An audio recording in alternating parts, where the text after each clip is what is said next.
Од 6 часот утрово започна процесот на евакуација на 72.000 жители од неколку солунски населби поради деактивација на бомба од Втората светска војна.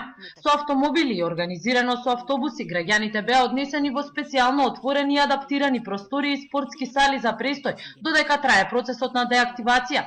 Во 12 часот по локално време бомбата беше успешно деактивирана, а целата акција ќе заврши со отстранување и уништување на бомбата со тежина од 250 килограми. Освен жителите на солунските населби, беше евакуиран и бегалскиот камп Софтекс, а бегалците и мигрантите сместени во овој прифатен центар го посетија археолошкиот музеј во Солун.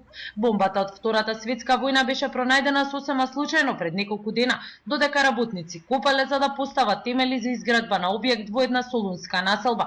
Жителите на овој дел од Солун веќе 74 години живееле без да знаат дека длабоко во земјата постои бомбата, која од англиско производство, а за време на Втората светска војна била фрлена од авион на англиската војска.